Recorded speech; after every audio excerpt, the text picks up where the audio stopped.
जय हिंद साथियों, आप सभी का मेरे YouTube चैनल पे स्वागत है। और आज के सेशन में हम जानेंगे 71st बीपीएससी पीटी को लेकर फैक्चुअल। आपने हेडिंग देखा होगा, अगस्त प्रस्ताव 1940। तो इससे रिलेटेड हम बहुत चीज़ें यहाँ से जानने वाले हैं, बहुत सारे इन्फॉर्मेशन आपको मिलेंगे।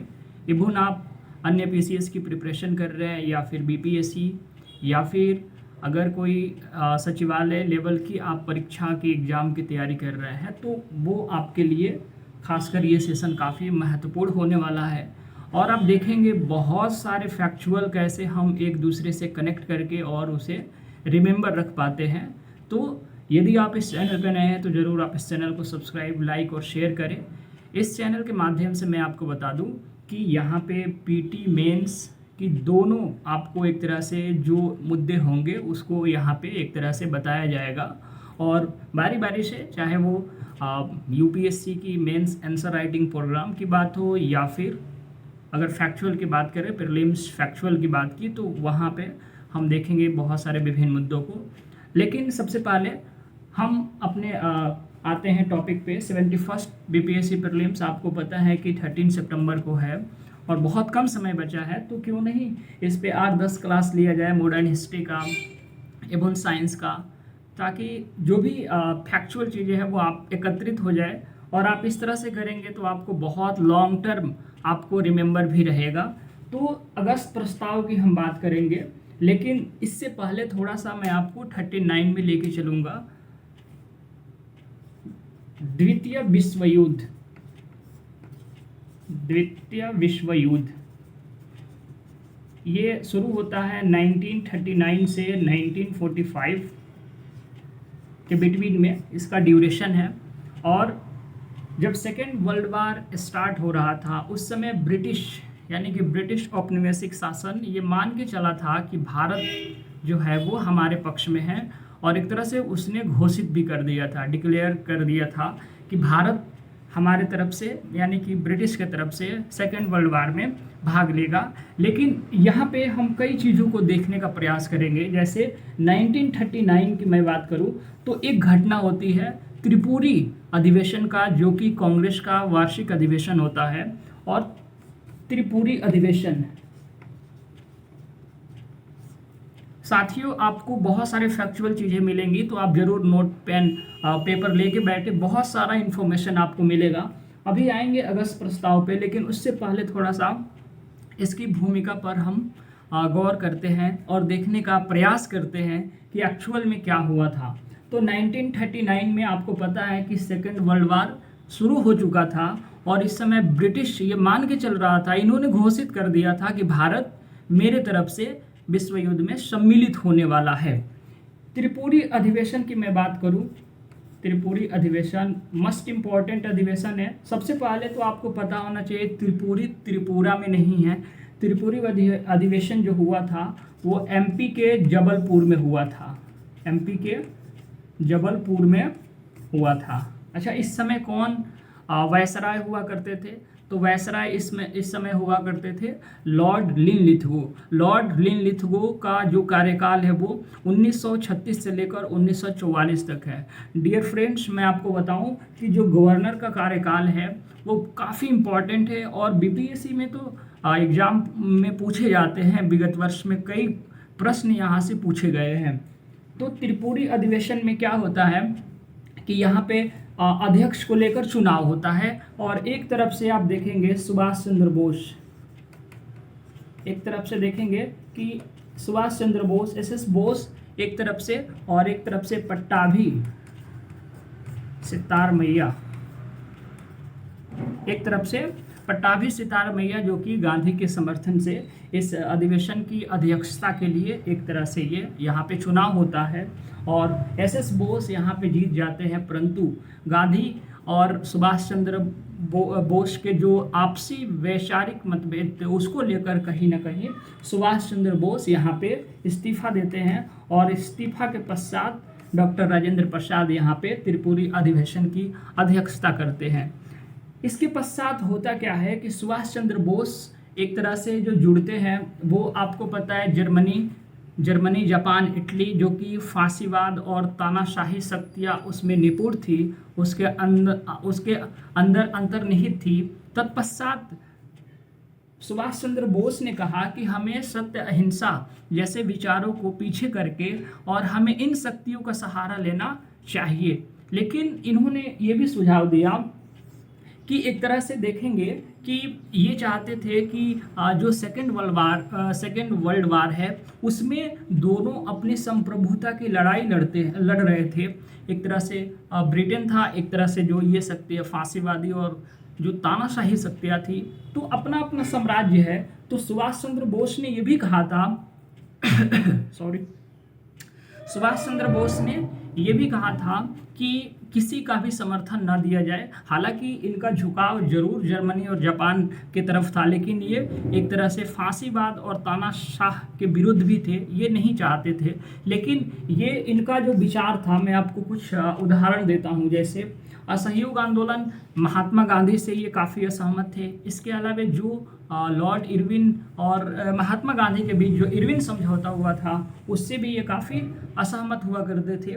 और एक तरह से देखेंगे कि यही वैचारिक मतभेद है कि दोनों एक तरह से महापुरुष है, वो दोनों के अलग अपने विचार हुआ करते थे। तो इस संदर्भ में ये बातें की गई थी ये बातें की गई थी। और तत्पश्चात होता क्या है कि अब कांग्रेस ने अपना जो प्रस्ताव है वो एक तरह से दिया, और कांग्रेस ने बोला कि हम एक रूप में ब्रिटिश का समर्थन कर सकते हैं, यदि वह युद्ध के पश्चात उत्तरदायी सरकार का गठन करे, तब हम। लेकिन ये बात जो है वो ब्रिटिश औपनिवेश मानने को तैयार नहीं था, और इस प्रकार के कोई भी आश्वासन ब्रिटिश की तरफ से नहीं दी गई। तत्पश्चात क्या हुआ कि जितने भी राष्ट्रीय कांग्रेस के जो प्रांतीय सरकार थी, उन्होंने इस्तीफा दे दिया, और उसी इस्तीफे के बदले में पाकिस्तान ने अपना मुक्ति दिवस जो है वो मनाया था। तो बीज यहाँ से शुरू होती है और फिर आती है यहाँ पे। अब यहाँ पे पूरी तरह से भारतीय, थोड़ा सा आप वेट करेंगे, आप साथियों, आप मेरे साथ लिखते चलेंगे तो ज़्यादा बेटर होगा। अब यहाँ पे क्या हुआ कि जब भारतीय असहमत हो गए, तत्पश्चात क्या हुआ कि लॉर्ड लिनलिथगो, अगस्त प्रस्ताव के संदर्भ में बातें की गई। लॉर्ड लिनलिथगो इस समय वायसराय हुआ करता था, लॉर्ड लिथलिनगो, ठीक है। इनका कार्यकाल था 1936 से 1944। ये अगस्त प्रस्ताव की बात हो रही है। जब भारतीय असहमत होने लगे, तब इन्होंने एक प्रस्ताव पारित किया, जिस प्रस्ताव को नाम दिया गया अगस्त प्रस्ताव। तो ये भूमिका काफ़ी लंबी चौड़ी है, और आप जब इस तरह से इतिहास को पढ़ते हैं, जब आप इस तरह से देखते हैं, काफ़ी अच्छे रूप में उसका अध्ययन करते हैं, तो कई चीज़ें आपको बहुत दिनों तक याद भी रहती है, और लॉन्ग टाइम के लिए अच्छा भी माना जाता है। तो ये प्रस्ताव यहाँ से शुरू होता है। अब मैं आपको बताऊँ लॉर्ड लिनलिथगो, इनका कार्यकाल। अब लॉर्ड लिनलिथगो से पहले कौन थे आपके वायसराय? तो वो लॉर्ड विलिंगटन थे। लॉर्ड विलिंगटन का कार्यकाल कब था? 1931 से लेकर 1936। उससे पहले कौन थे? लॉर्ड इरविन थे, 26 से लेकर 1931 तक। उसके पहले कौन थे? तो लॉर्ड रेडिंग आएंगे, फिर मॉन्टेग्यू चेम्सफोर्ड आएंगे। तो आपको ये सब एक तरह से फैक्चुअल चीज़ें याद भी रखनी है। इसके बाद अगर देखें हम जो गवर्नर आए थे, वायसराय आए थे, उसमें आपको मिलेंगे सॉरी फ्रेंड्स, इसके बाद मिलेंगे आपको लॉर्ड वेवेल, जो कि 1947 से 48 आते हैं, और फिर मिलेंगे आपको लॉर्ड माउंटबेटन, जो कि 47 से 48। उसके बाद से एक तरह से भारत को स्वतंत्रता मिलती है। लेकिन हम यहाँ पे बात करेंगे कि इस प्रस्ताव में क्या बातें की गई थी। इस प्रस्ताव में ये बातें की गई थी, लॉर्ड लिनलिथगो ये चाहता था, यानी कि ब्रिटिश की तरफ से, कि एक यहाँ पे अंतरिम सरकार की गठन कर दी जाए। और प्रस्ताव में क्या क्या बातें की गई थी, इसके बारे में हमें जानना सबसे महत्वपूर्ण बातें हैं कि इसमें क्या क्या बिंदु था। तो पहला बिंदु ये था कि युद्ध समाप्ति के पश्चात एक संविधान निर्मात्री गठन किया जाएगा और एक तरह से उसका जो मंजूरी है वो ब्रिटिश सरकार करेगी, यानी कि उसकी मंजूरी देगी। दूसरा बात ये हुआ था कि जो वायसराय की कार्यकारिणी परिषद है उसमें भारतीयों की संख्या एक तरह से बढ़ा दी जाएगी। तीसरा बात ये की गई थी कि उसमें एक तरह से जो आपके जो युद्ध राष्ट्रीय जो एक युद्ध सलाहकार समिति है उसका यहाँ पे गठन किया जाएगा। और इसके अलावा बात की गई थी कि जो अल्पसंख्यक समूह है उसको आश्वासन भी दिया गया था कि जो आपकी जो भी एक तरह से संस्था जो भी रिकमेंड करेगी आपको वो एक तरह से पूरी तरह से वो तर्कशील होगी, न कि पूरी तरह से ब्रिटिश पद्धति पर आधारित होगी। तो इसमें 3-4 बातें की गई थी जिसका विरोध एक तरह से देखा जाए तो मुस्लिम लीग ने विरोध इसका किया था। सॉरी। अब हमें ये जानना है कि इस प्रस्ताव को कांग्रेस ने स्वीकार किया या नहीं किया। तो इस प्रस्ताव को कांग्रेस ने स्वीकार नहीं किया बल्कि इसका बहिष्कार किया, क्योंकि इंडियन पहले भी समझ चुके थे फर्स्ट वर्ल्ड वार में कि इंडिया के साथ क्या हुआ था। तो यहाँ पे जितने भी भारतीय राष्ट्रीय आंदोलन में जो भी लोग सम्मिलित थे तो उन्होंने एक तरह से आप देखेंगे कि एक अलग आंदोलन यहाँ से एक नींव लेता है जिसका नाम है व्यक्तिगत सत्याग्रह आंदोलन। व्यक्तिगत सत्याग्रह आंदोलन। और ये कब होता है तो इसका डेट है 17 अक्टूबर 1940। तो अब यहाँ से शुरू होता है एक नया आंदोलन, क्योंकि यहाँ पे भारतीय पूरी तरह से इस प्रस्ताव से असहमत थे। और यहीं पे एक बहुत अच्छा कथन पंडित नेहरू के द्वारा दी गई थी कि ये जो प्रस्ताव है, मैं एक चीज़ और बता दूं, इस प्रस्ताव में डोमिनियन स्टेट की बात भी की गई थी। डोमिनियन स्टेट की बात भी की गई थी इस प्रस्ताव में। तो इस प्रस्ताव के बेस पर नेहरू ने ये कहा था कि ये किसी दरवाजे में जड़ी जंग लगी कील की तरह है। उन्होंने ऐसा कुछ जो है वो कथन बोला था और एक तरह से ये प्रस्ताव बुरी तरह से विफल हुआ। तत्पश्चात यहाँ पे व्यक्तिगत सत्याग्रह आंदोलन की नींव पड़ी, जो कि 17 अक्टूबर 1940 को ये आंदोलन शुरू हुआ। और ये आंदोलन कहाँ से शुरू हुआ था, ये सबसे इम्पॉर्टेंट है। ये आंदोलन शुरू हुआ था महाराष्ट्र के वर्धा से। महाराष्ट्र के वर्धा से, और वर्धा में कहाँ से, तो पवनार से ये शुरू हुआ था। और इसका उद्देश्य यही था कि जो भी भारतीय हैं यहाँ प्रत्येक जो सत्याग्रही है उसको अपने राष्ट्रीय हित में, अपने जो राष्ट्रीय स्मरण है उसको कैसे एक तरह से ब्रिटिश के अगेंस्ट रखना है, और हम जो एकता और जुनूनियत है उसको कैसे कायम रखना है, उसको लेकर था। और वर्धा पवनार में ये शुरू होता है महाराष्ट्र में। और इसके प्रथम जो सत्याग्रही है वो विनोबा भावे को मनोनीत किया जाता है। और किसके द्वारा फ्रेंड्स मनोनीत किया जाता है, तो ये महात्मा गांधी के द्वारा मनोनीत किया जाता है। इसके दूसरे सत्याग्रही का भी नाम आपसे पूछा जा सकता है। तो दो यहाँ पे लोगों का नाम आता है, नेहरू व पटेल। ये दो लोग जो थे वो दूसरे सत्याग्रही के रूप में शामिल थे। तीसरे सत्याग्रही के रूप में देखें तो ब्रह्मदत्त का नाम आता है, ब्रह्मदत्त। वैसे इसमें बहुत सारे सत्याग्रहियों ने भाग लिया था, लगभग 25,000 सत्याग्रही यहाँ पे भाग लिए थे। और एक तरह से देखेंगे आप व्यक्तिगत सत्याग्रह आंदोलन को हम दिल्ली चलो आंदोलन के नाम से भी जानते हैं। क्यों इसका नाम पड़ा, उसके पीछे का रीजन समझते हैं। उसके पीछे का रीजन ये है कि ये आंदोलन एक तरह से लोगों, जब भी ये आंदोलन होता था तो वहाँ के जिला अधिकारी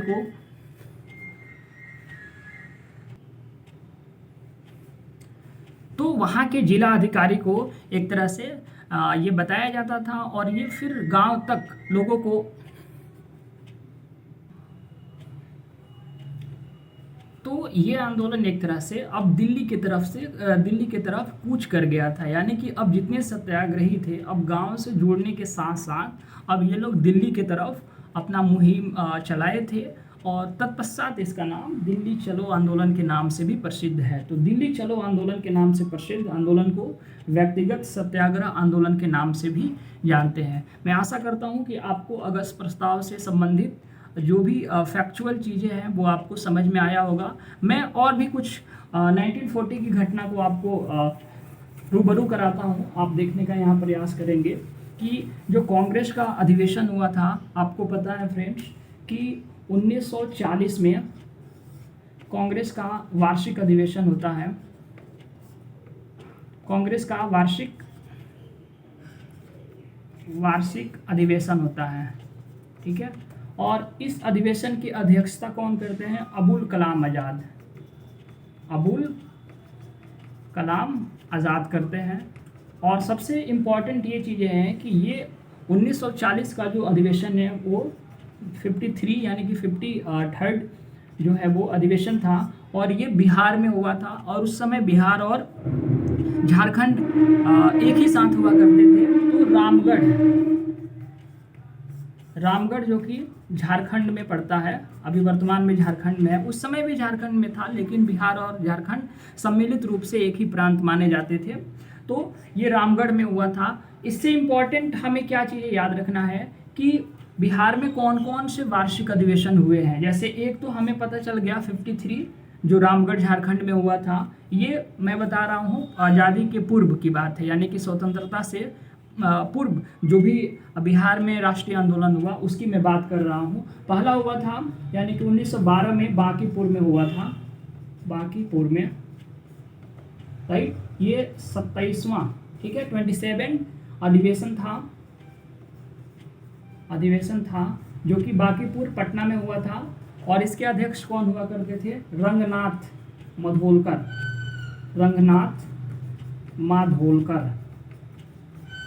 ठीक है। तो बिहार में एक ये अधिवेशन हुआ था, और एक अधिवेशन और हुआ था 1922 में, राइट।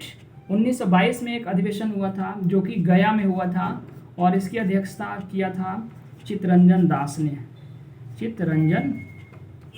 दास ने किया था। ओके, तो आपको ये सब फैक्चुअल चीज़ें जो है वो याद रखना है कि 1940 में हुआ था बिहार में, एक 1922 में हुआ था, 1912 में हुआ था। सबका क्रम याद रखना है। इसके साथ साथ जो अध्यक्ष हैं उसको भी याद रखना है। और थोड़ी सी फैक्चुअल चीज़ें हम जान लेते हैं। आपको पता है कि देश बंधु और दीन बंधु के नाम से किन्हें जाना जाता है? तो देश बंधु की मैं बात करूं, देश बंधु, और यहाँ पे दीन बंधु में लिख देता हूँ, दीन बंधु, ठीक है। तो देश बंधु और दीन बंधु, और एक आते हैं नाम दीन बंधु मित्र। इन तीनों में डिफरेंस समझने का प्रयास करते हैं। देश बंधु कहा जाता है चित्तरंजन दास को कहा जाता है। देश बंधु का मतलब हुआ राष्ट्र का मित्र, ठीक है। तो इन्होंने जो भी आंदोलन में सक्रिय रूप से इन्होंने भाग लिया, खासकर जो भी वार्षिक कांग्रेस के अधिवेशन में इन्होंने अपना पार्टिसिपेशन दिखाया और इन्होंने राष्ट्र के प्रति जो प्रेम दिखाया, इसके लिए इनको एक तरह से स्वतंत्रता सेनानी के रूप में भी जाना जाता है और देश बंधु के नाम से इन्हें जाना जाता है। दीन बंधु CF एंड्रयूज़ को कहा जाता है, चार्ल्स फ्रीर एंड्रयूज़ इनका पूरा नाम है, जिसको हम CF एंड्रयूज़ भी कहते हैं। और इनको दीन बंधु की संज्ञा दी गई है इनको, और महात्मा गांधी के द्वारा ये संज्ञा दी गई थी। इनसे रिलेटेड अब थोड़ी बहुत फैक्चुअल हमें ये जानना है कि ये एक तरह से अंग्रेज के मिशनरी थे, लेकिन यहाँ पे इन्होंने सबसे पहले एक तरह से देखा जाए तो गोपाल कृष्ण गोखले को इन्होंने काफ़ी प्रेरित किया था कि आप जो है वो एक तरह से आप राष्ट्रीय आंदोलन में जाए। और फिर यहाँ पे जो एक्चुअल डिमांड है, चूँकि ये ऐसे मिशनरी थे जो कि भारतीय हित में बात करते थे और यहाँ की जो भी विसंगतियाँ थी, जो भी संकट था, जो भी ब्रिटिश औपनिवेश शासन ने शोषण किया था, उसकी बात करते थे। इससे पहले ये डरबन में महात्मा गांधी के जो भी आंदोलन था वहाँ पे, उससे भी काफ़ी ये प्रेरित थे और तत्पश्चात वो महात्मा गांधी के संबंधी भी बन गए थे और 1925 में जो अखिल भारतीय ट्रेड यूनियन है उसके ये अध्यक्ष भी बनते हैं। तो इस तरह से अंग्रेज मिशनरीज होने के बावजूद भी इन्होंने दीनबंधु की भूमिका में महत्वपूर्ण भूमिका निभाया था, जिसके पश्चात महात्मा गांधी ने इनको दीनबंधु की उपाधि दिया था। दीनबंधु मित्र जो कि नील दर्पण के लेखक हैं और ये एक तरह से राष्ट्रीय आंदोलन नहीं बल्कि किसान आंदोलन से संबंधित है। दीनबंधु मित्र जो एक तरह से जब 1859 में आप देखेंगे नील विद्रोह होता है, नील दर्पण, वहाँ पे इन्होंने पुस्तक का विमोचन किया था, पुस्तक लिखा था। तो आपको अलग अलग चीज़ें जो है वो फैक्चुअल बेसिस पे याद होना चाहिए। मैं आशा करता हूँ कि आपको सेशन अच्छा लगा होगा और आप इस तरह से जब करते हैं चीज़ों को तो आपको समझ में भी आने लगता है कि मुझे और किस तरह से एलोबरेट करना है और किस तरह से कनेक्ट करना है। ओके फ्रेंड्स, थैंक यू, धन्यवाद।